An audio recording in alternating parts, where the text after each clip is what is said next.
Hello out there, everybody. Oh, this is Carly and Carla. We have not been doing a podcast. We did a live podcast 2 weeks ago. 3 weeks, 4 weeks. Oh, Oh no, it's guess what? yeah, Wednesday, it was a Wednesday night yeah, it live was two. one. Yeah, it was 2 weeks Not one ago. like this. Not one like this. We haven't done one like this in a while. We've been dealing with some personal things, and I don't know about anyone listening, but when I'm going through something that's like personal and something that's really draining me spiritually and mentally, it's hard to really help encourage other people. Yeah. It's hard because it's like how can I tell you to be strong when I can't be strong for myself? Yeah. And Falling apart yourself. and it's like when we do these, we want to help. We want to help you learn. We want to help you get encouraged. We just want to do whatever God tells us to do. This is true. And sometimes it's hard for us to do that ourselves, even though we're pastors and ministers. It's hard for us to, our lives are not perfect. We don't keep our life together. No, and I always thought that myself personally. When I first started, I had a religious spirit on me that I just did not see far enough into that. We had been to a church that the pastor had struggled that day, and he had gotten ornery with people that crossed his path during the day. You know how you get doctors or school people or a real estate agent. It People could cutting be you off in traffic. yeah, it could be anything, anything like that. And he had struggled that day with some people he had had a meeting with, and he carried that over into a church staff meeting, and he was just ornery. And in my religious spirit, I looked at him as he was supposed to be perfect. Like I had one preacher, we just love him to death. He come one day and he said, "I'm not a priest. Everybody sees me and they think they're just supposed to come pour out their sins to me and tell me everything they've done wrong." He said, and that's not what my job is. But anyhow, this other pastor had struggled that day, and he was kind of biting the heads off of the staff. And uh, you know, at the time, I thought, well, my religious spirit says, this is just terrible. He's just a terrible leader. He's just a terrible person. Why would you even talk about this terrible thing that you went through today? And then you're snapping at us and you're nasty at us. Why? This is not loving. You're not being a very good example. You're not being a very good leader. And so now, looking back, I say pray for your pastor's family, your ministry people, any minute, even if it's not your immediate ministry people, just pastors, over 2 people, over 5,002 people. Ministry people need prayer too. But I know personally, this is just struggle. Me, Carly has really helped me this week. I really struggled.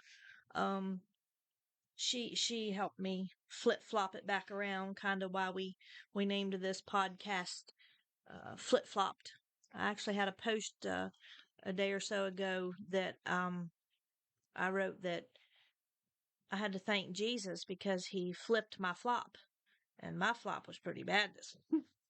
Sometimes, no matter who you are, whether you are a sheep or a shepherd, no matter who you are, sometimes you have these things called meltdowns. And sometimes you have them, and people experience them in different ways, in different forms. The mental battle with humans is really, really hard because, see, our mind is our strongest point. Our mind controls how we act, how we think, what we do. It controls your body. It's like recently my mind had my body tricked into thinking I was pregnant. And that was kind of hard to come out of when like my mind had actually made me have all the pregnancy symptoms. It even made me feel like there was a little thing inside of me. And it's how powerful your mind is. And so because your mind is so strong and because your mind is so powerful, that's the thing that the devil's going to take down. That's your point that he's going to try and break you at, because even though it's your strongest point, it's also your weakest point. That because so many people struggle with many different things. We'll go through phases of oh, I don't have to eat right now. I don't want to eat that much right now because that's just what you do. Eating disorders are a mental thing. How you work out. Sometimes I know a man, he works out every day, like he does a big workout, and that's what he does to calm his nerves, to get his mind off of his daily struggles. So it's like whatever you choose to do to get your mind off the daily struggles is fine. But what I'm trying to, sorry, I kind of backtracked for a second.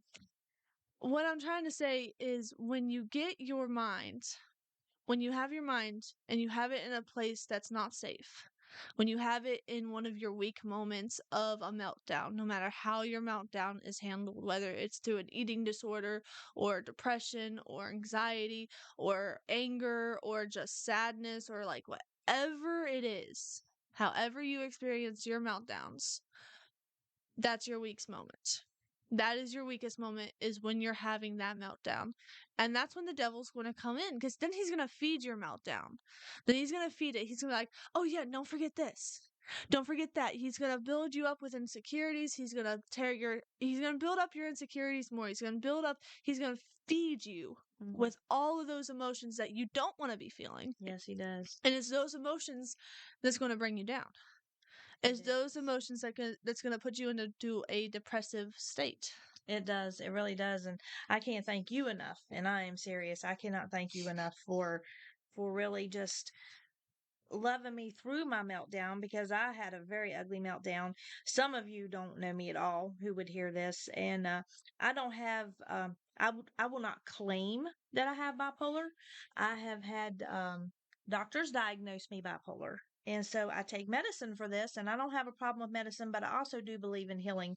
And I do believe that I got healed from my bipolar when a preacher laid hands on me one time, but I still choose to take the medicine. And the reason I do that is because I don't constantly have meltdowns. But my meltdown over the weekend is I had just worked so much. I've been working 6 days a week, and we're talking 8 to 10, 11, 12 hours a day, some days, and just really burnt myself out. And so mentally, I had just had it. And I listened to the devil's lies. He put thoughts in my head. I was just, I just felt unloved, which I know my family adores me. I know they love me. And I know I can be difficult, with that, taking my medicine. If I hadn't taken medicine, when I had my meltdown, um, bawling and screaming and crying the other day, Carly just let me go through that, and, God flipped it. And that's why I say flip flopped it, because once that blow up happened, I have been so happy ever since. And if you struggle mentally that way, it feels like it's a pimple there and somebody's pushed on it and pushed on it, and then all of a sudden that baby just pops, but then it starts healing and it gets better. And I was actually trying to help other people right around my blow up. Uh and I told Carly, I said, you know, how I'm encouraging and praying for this person, and I had encouraged them or whatever. And I told her, I said, how can I encourage them when I'm falling apart? But that's what my job is. That's God protects us and guides us and helps us through those. And the devil had lied to me. And I don't really know that Carly ever seen me really flop that bad. She seen me flop. My whole family seen me flop like a fish out of water, just sit there and flop. But when we went back to work after I had a day off and I got my head back together, God healed my head, so to speak. It was raining when we went to get loaded at a Walmart the other day. And it was just pouring rain and it was just nasty. And the little fella helping us load he was struggling, the calls hadn't come out right. And uh you remember that. Yeah, we working with delivery, the calls don't are not always in the system. And this was one of those times, and it's cold, it's rainy, no one's feeling good, no one's happy. And the little man, he comes over and he's like, "Hey, I seen that you guys been sitting over here for like 50 minutes. I know that 50, not 15. I know that no one's come to talk to you to tell you what's going on because obviously you're still here. he said, "The call's not in our system." He goes, "You are, Carla P." And we're like, "Yes." And he goes, "Yeah, your call's not in our system. I am so sorry." And mom's like, "Oh, no, it's okay." So she gets out and she goes, shuts the back. And he looks at me and he goes, "It's hard. It's a hard day already. It's only like 9 o'clock and it's a hard day." I said, "Well, it's Monday." He said, "Yeah, it is. But can you do me a favor when you guys are backing out? If you can just like make sure that my head is underneath of your tire, that would be great." And I'm like, "No, no, dude, no, you don't want to say that. Oh my gosh, no, that's terrible. Like I'm over here having my own suicidal thoughts, but no, don't you say that. Like that's not fair to me. You get to do it, I can't. No." That's what happened in my head. I was like, but seriously, I was like, "What? No, don't say that. The day's gonna get better." And then mom jumps in the truck and he had said it again. And she's like saying, "No, it's gonna get better. Say it's gonna get better. God's got this. God's got us. God's gonna bless you. He's gonna bless you." And about that time, his face lit up and it's like the expression on Yeah. his face was like, "Oh Yeah. my gosh, that's right. Monday was something. There's Oh my God." gosh, Monday was something. And that's when I looked at him and told him, God's going to give me double for my trouble. And we had an amazing day that day. Whatever we lost in that call, we made back that Double. day. Yeah. And I remember earlier before that started, there was two other people that I helped flip flop their attitudes because the very first call that we had, I had went into Dunkin' Donuts and, the girl just looked so sad and she'd went to the back and she seen me standing there waiting to order. That was going to be our breakfast, a donut for me and Carly. Healthy, right? For all you health nuts out there. We were going to have donuts. But my point in this part of my day was to help her. I knew that because I could just tell my spirit I got my happiness back. I got my joy back. And I knew it was time to help others. And she come up with this bucket of ice and she was just pouring this ice into this the ice machine like she just hated this ice. I mean, she was banging it and just very unhappy looking. And she turns around, she goes, "Can I help you?" And I just started grinning. I told her what I wanted to know. And I told her, I was like, I didn't have enough money on me at that point in time. Things had been gotten low and I only had so much change and stuff on me. And I was like counting it out to her and I'm like, "I'm so sorry, I'm broke." And then all of a sudden it hit me. And I said, "No, no, I'm not broke." And I just looked at her. And when I said no, it freaked her out. And she just looked at me. I said, "No, I'm not broke. I might not have it this morning, but I'm going to be rich by afternoon. And we're going to speak positive things. And we're going to say it's going to be a great week." I said, "It's a good morning. Say it's a good morning." And she's like grinning, she'd lost that terrible, sad look she had in her eye. And I was like, "You know what? We're going to have a good day and we're going to say it in the name of Jesus." I said, "We can't forget Jesus. Jesus has got to be in this." And she's just laughing and grinning. I kept messing with her and went on back out to the car and she was just tickled. I told Carly, I said, "You know what? That made her day. That she just cheered up so much." I said, "I don't think she had any help in there and she was struggling. There was one other person in there running the drive-through and she was just so miserable, because here it is, first thing Monday morning, first of the week, no help, and they were backed up, and anyhow, she was happy when I left, and that made me feel good. It helps when you can make, because you don't know when they're going to flop. They look like her face looked like she had flopped and she needed flipped. And there was one more girl. It was another girl that had the same thing before we had gotten to this other fella. We ran across a girl and the same thing happened with her. I was like, before she even got to me, I was like, "Hi, sweet pea, how you doing?" And so me doing that with other people actually helped my attitude, helping them smile. It is good because it's like it says treat others the way you want to be treated. So the more you treat people kindly, you're going to be treated kindly back. But at the same time, the more you're going to treat people kindly, the more you're going to become happier. And see, there's one thing that the devil hates is you to be happy. Yeah. So the more people you're kind to, the more people's going to be kind back to you. But that also returns to the more people the devil's going to use to be mad at you. Yeah. Like, "Why are you smiling at me? I don't even know you. Why are you smiling at me? It's not fair that you're having a good day. I'm not."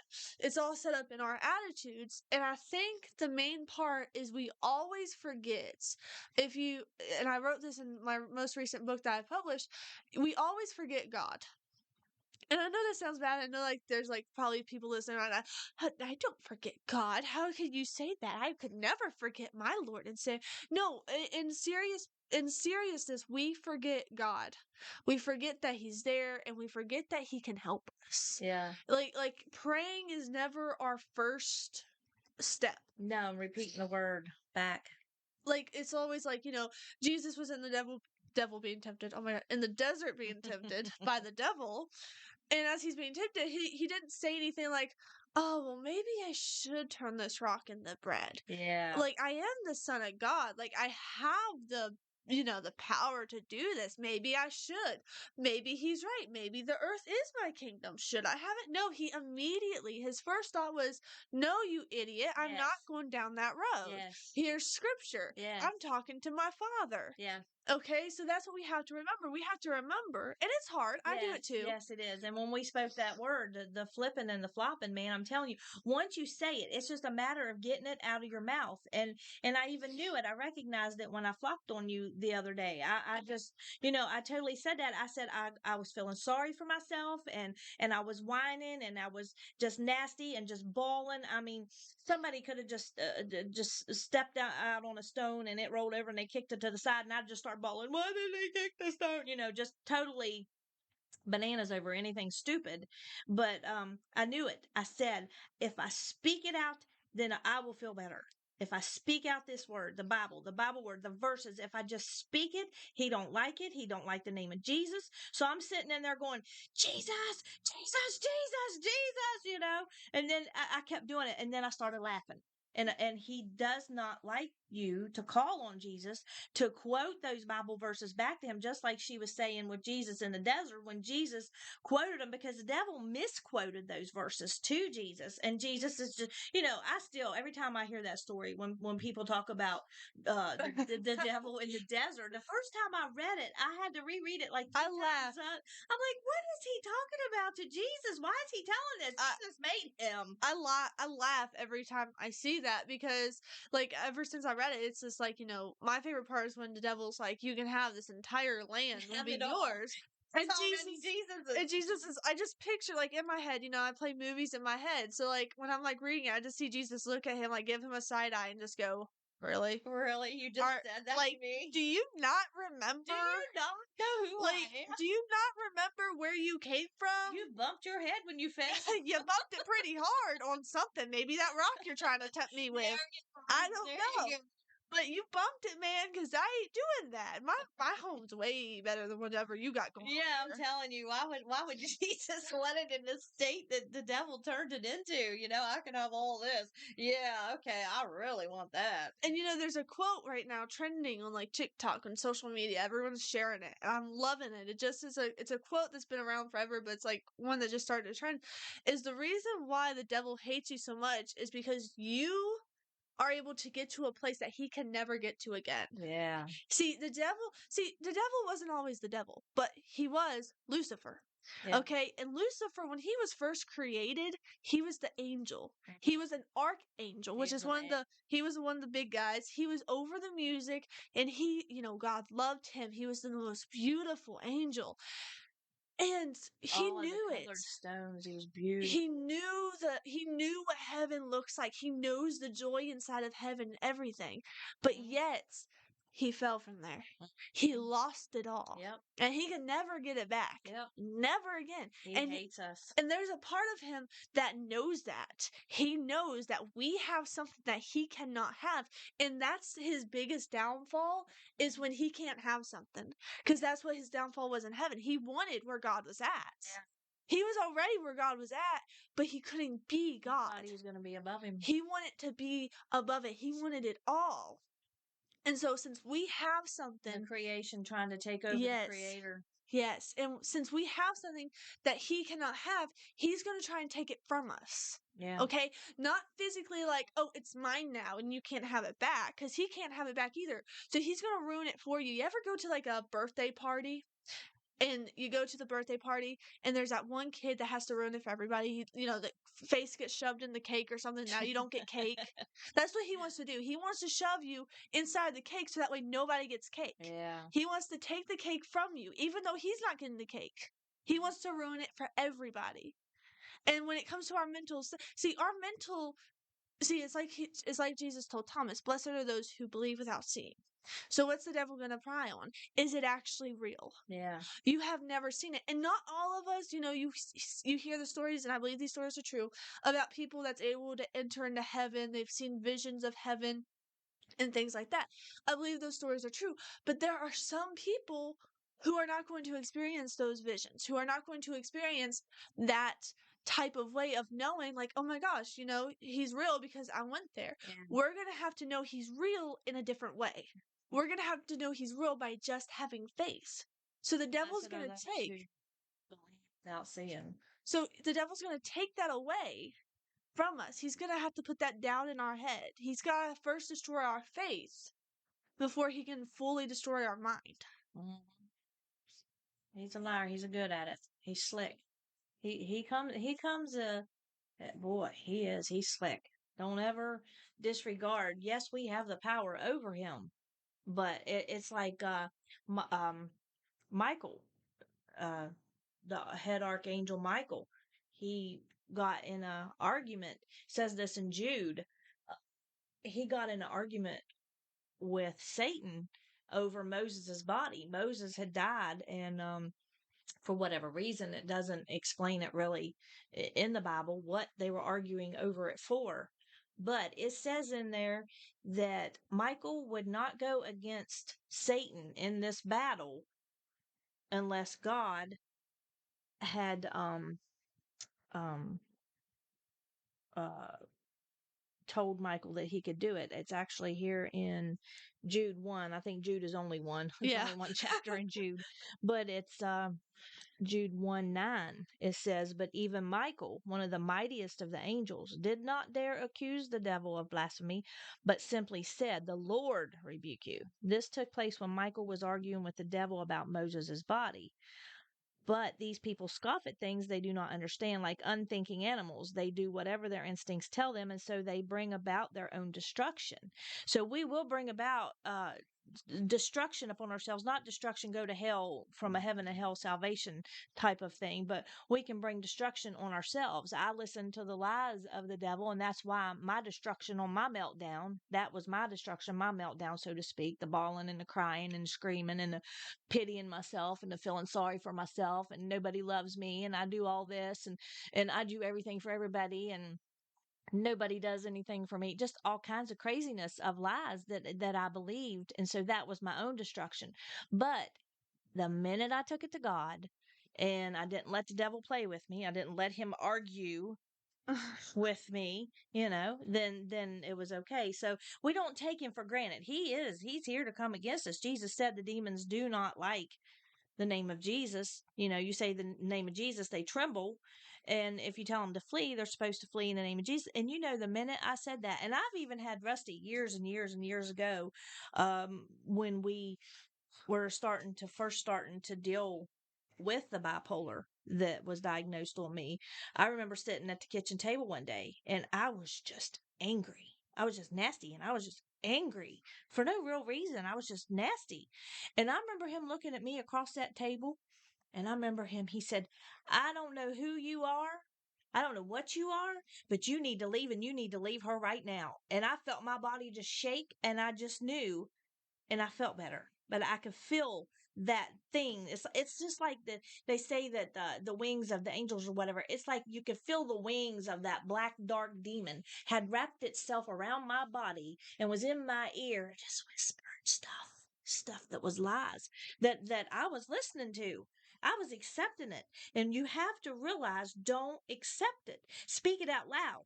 Devil, you're a liar. I do not accept this. I do not accept these thoughts. This is, I have the power over you. I have the power to tread on serpents and scorpions, and you are a serpent. You're serpent and your nasty scorpions that come along with you. I have the power over you. He tells us that in Luke 10:19. And I have to tell myself that, even though I know that verse in Luke 10:19, that we have all the power over the enemy.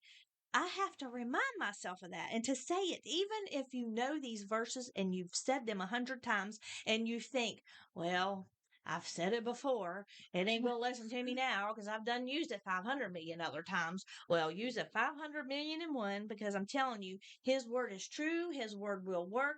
You just got to use it. And I forget to use it, even in ministry. I fall into those snares. He will. He will. Your enemy will set snares for you, and that's why he gets away with it. He is so slick. You just don't dismiss him. Don't completely dismiss him. Just because you get saved and you have your salvation, like Jesus said, it's not going to be easy. It's not going to be easy. No, it's not going to be easy because the first thing, like as soon as you get saved, okay, I remember this for me personally. If you are a seer, a feeler, a prophetic person, you'll definitely relate to this. But if you're not, this might sound a little crazy to you. But you know, seeing things is real. And I remember I'm on the living room floor as I'm getting saved, right? And my eyes are closed, and I don't see nothing around me because my eyes are closed. And, you know, daddy's leading me in the salvation prayer. And about that time, everything goes red and there's a black face in front of me. And I can't really I can describe the face. It didn't have horns or anything, but it was just an evil face.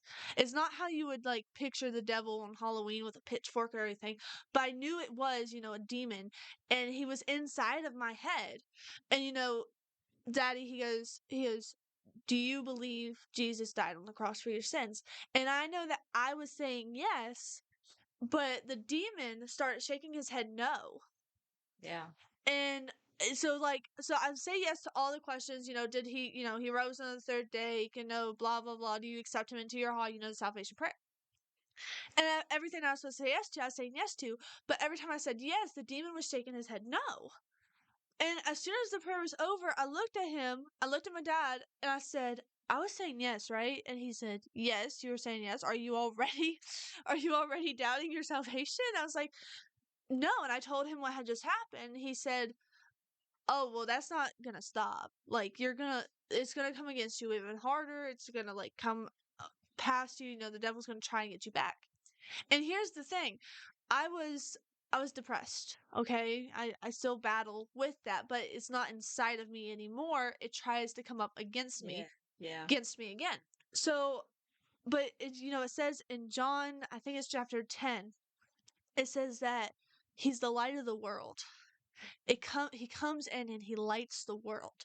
And at this point in my life, I'm not even kidding, I did not even realize this until I had gotten saved. There was like a dark tent over my life. And I didn't even realize that. You know, if you ever like watch a TV show, to say it's like one of those dark themed TV shows, and like everything, like you need to have all the lights off to see what's going on in the room because the TV's just so dark that I can't stand them. And it was like that, you know, everything looked dull around me. And I didn't realize this until I got saved, because I walked out on the porch that we had lived in for like, you know, 14 years. I walked out on the porch and like everything was bright.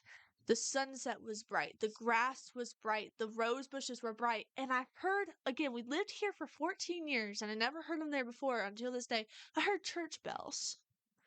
I did not just hear church bells, I heard birds singing. And till this day, every time I hear a bird sing, I go back to being saved because I know that that was my turnaround. That was my flip. That was when he was flipping my flop. Okay, that was when, because listen, I have flopped. Okay, if I know some people probably get tired of hearing me say this, but this is my story, Yeah. and this is what I can relate from. This is what I have experienced Jesus from. Okay, if you're an alcoholic, you're gonna go around talking about how you've been sober for 4 months, and that is great. If you've been sober for 3 days, that is great because any step is good when you come from that. That's right. So if you were a depressed person and you've been happy for 2 days, that's great. And if you've never experienced depression, it's a mental battle, man. Because like you wake up, you know, some mornings you don't want to brush your hair, you don't want to brush your teeth, you don't want to eat sometimes with certain ones. It just depends on who you are and how you experience it.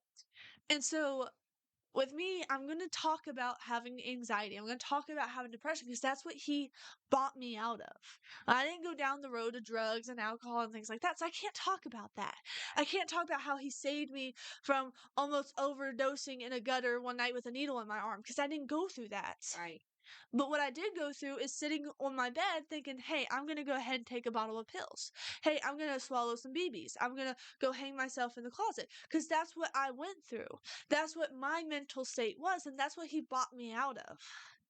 Okay, so if you get tired of hearing me talk about that, I'm sorry, but I'm happy. Well, you don't know who's going to hear this and when either, because I've had preachers, I'll hear a certain story, they'll tell it, and I love to listen to these preachers talk, and then they'll get to that point where they'll say that one story or two stories, and I'm like, oh my gosh, are we doing this again? But then I'm thinking, the first time I heard it through this preacher, he'd been doing it for like 30 years. He had been preaching this same story, and people over that period of 30 years had heard this same story, but I hadn't heard it. And that's what made me see things. And so we're sorry if we repeat a lot of our stories to our regular, so to speak, or somebody who ends up being a regular listener, we're sorry about that. But we do want to encourage you as far as don't give up.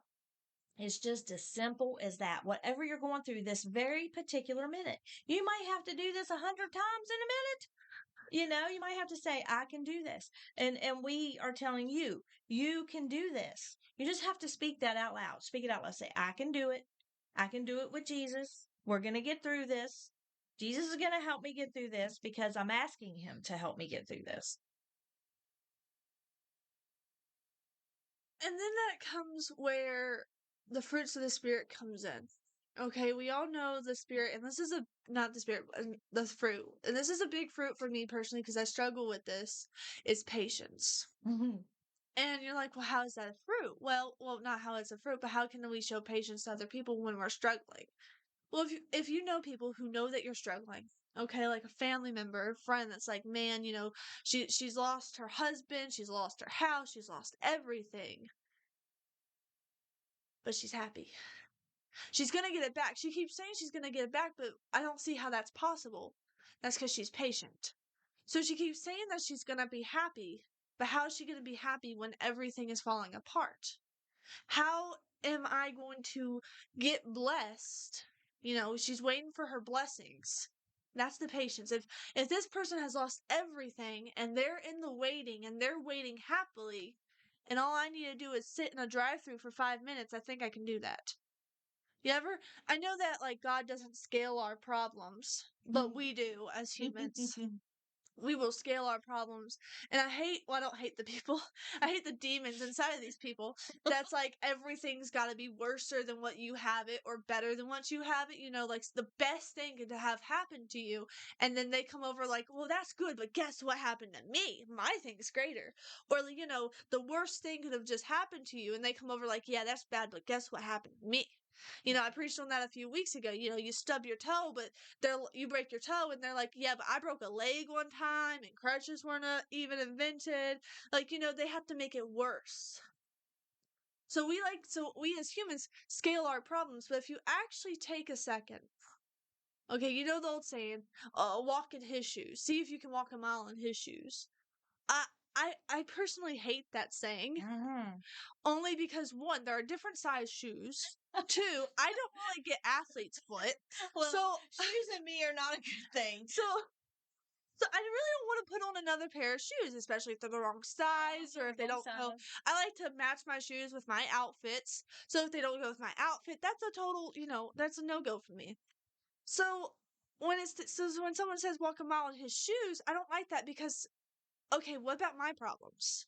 Again, I'm not trying to make my problems worse than someone else's, but it's like, I understand he has his problems. I understand that they're going through what they're going through, and yes, that's tough what they're going through, but I can't handle what I'm going through. I can't handle waking up in the morning because I don't like seeing the sunrise because I had to bury my son on a sunny day. I don't like waking up in the morning because life just sucks. Life just sucks for me. I have to go to work every day. I have to feed my kids every day. I have to do stuff every day. And one day I just want to sit down and I can't do that because, I'm a mother, I'm a father, I'm a single father, I'm a single mother, and I can't do that. So don't tell me that their life is harder than mine when they don't know my life, but you don't know their life. Yeah. And see, here's the thing. You can't handle what they're going through. That's right. God And puts they on can't each handle, person whatever their situation is. and they cannot handle what you're going through. Every situation is mapped out for a particular person. And for a particular reason. And he gives you, it says that if you look to him, if you ask him to help you, he will. But, don't you hate that word? I hate that word. I hate that word, but, because it means that there's more coming. And usually, with a but, it's always bad. I have good news and bad news. But. Well, hey, great news. We're going to get the loan, but it's $1,000 payback a month. Hey, great news. We got the car, but it doesn't have air conditioning. Hey, great news. We got the house, but it's got a leaky ceiling. So it always seems like, in my life personally, it always seems like a but means that something bad's following afterwards. So it says that he will help you in your times of need. He's going to give you trials and tribulations to help you grow your strength of faith, your faith and your strength in him. And so when he gives you these things, he also says that he will help you, but in his time. That's where the patience comes in. Lord, I really, really, really need this thing. I know you do, but if I give it to you now, you're not gonna get stronger. Yeah, it's like giving a toddler a car to drive. He knows the toddler can't drive the car. So he's gonna, might get a toddler car. But an adult car, he knows the child's not ready for an adult car. I love that, actually, that you said that, because it just reminded me, there's a trending TikTok right now of a child. His little car breaks down. His little battery car breaks down. And the dad goes, well, what are you gonna do about it? And the toddler looks, and he goes, I have an idea. And they walk back to the house. It wasn't that far. It was like just down the driveway. And he goes, gets his battery car tractor. And he gets one of his daddy's straps. And he actually takes and he tows his battery operated car with his battery operated tractor back to the house. But what he did not know, because he was too focused on driving up the driveway, was his dad was pushing the car. That's cool. And that's does that for us. See, God's given us the tools. Okay, He's given us this tractor. He's given us the strap. We just have to show Him our tractor and strap are the Bible. And we see it like, okay, I'm going to get through this because God says I'm going to get through it. It says in his word that he's the light, that my world is going to get brighter. He says that he's going to give me strength. He says that we're going to get through this. We're going to get it. We're going to get through it. I am strong. If he got the Israelites out of Egypt, he can get me out of this drive-through. Okay, he's got it. He is strong. And once he sees that we're willing to work ourselves, that we're willing to put in the effort, to trust him, to trust his word, that it's not going to snap in half, he's going to give us a little push. Yes. Don't forget. Yeah. Oh gosh, yes. Because see, I have meltdowns too. I don't have meltdowns like Mom has meltdowns at all. Thank God. I wouldn't wish them on anybody. I have my own version of meltdown. I've learned how to cry silently. I can cry in a room full of people and no one will know that I'm crying. I don't say that in a bragging way. I say that because that's how I was hurt. And so when I cry, when I have my meltdown, I sit there and it's like I'm in this room full of people. I'm bawling my eyes out. Nobody sees me. I have a silent meltdown. I have it inside of my head. Everything is going wrong. If I would just kill myself, I wouldn't be going through this. If I would just kill myself, I wouldn't have had to go through this situation. Isn't that the easier way out? And then I don't have to experience anything else like this again in my life, because this pain of heartbreak, it sucks. This pain of stress, it sucks. Okay, it totally, there's a lot of people who says that pastors should not use that word sucks. But there's another word that I could use, and they would hate that even worse. Gosh. But there's no other way to describe this feeling other than it sucks. Yeah. And we're not for some people. That we are what God made us to be. And if we're not your cup of tea, then obviously turn the channel or if we make you mad, send this to someone else that you know will make them mad. Because, it'll give us shares of views. Gosh. And then the more views will give us, a chance to get this out.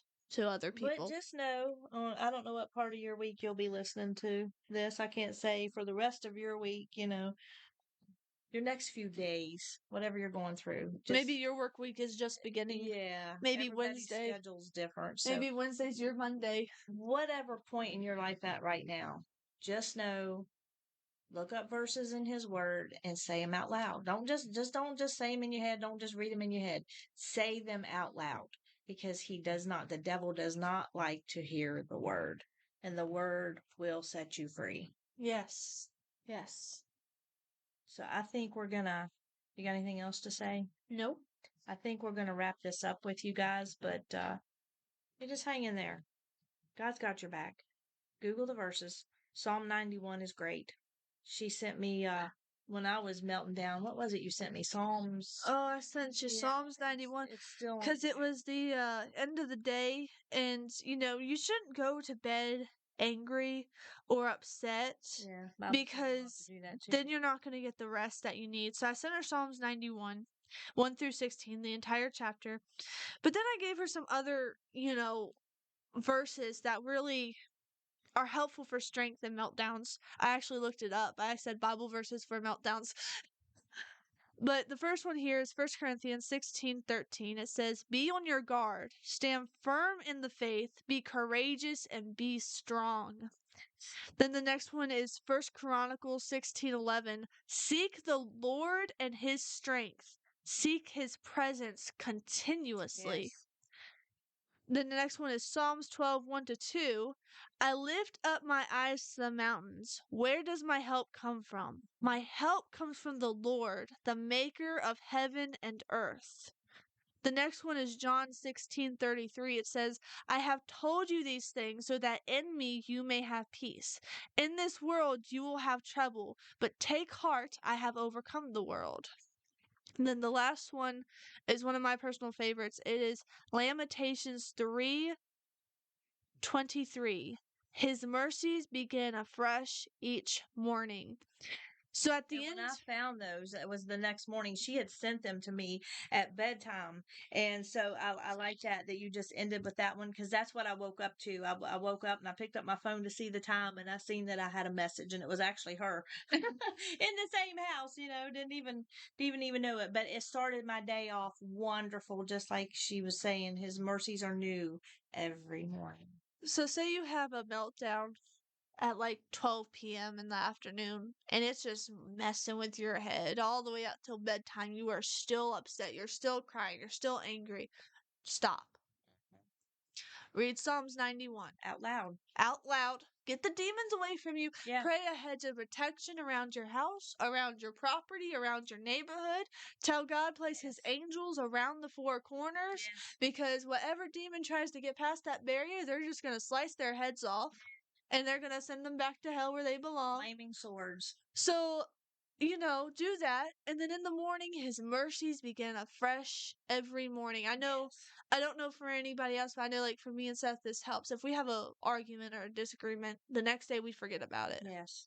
We don't let Leave it there. we Leave don't it let behind. it build up on us. That's And that's right. what you have to do with God. You cannot let something build up on your relationship with God. Well, he's not working fast for me.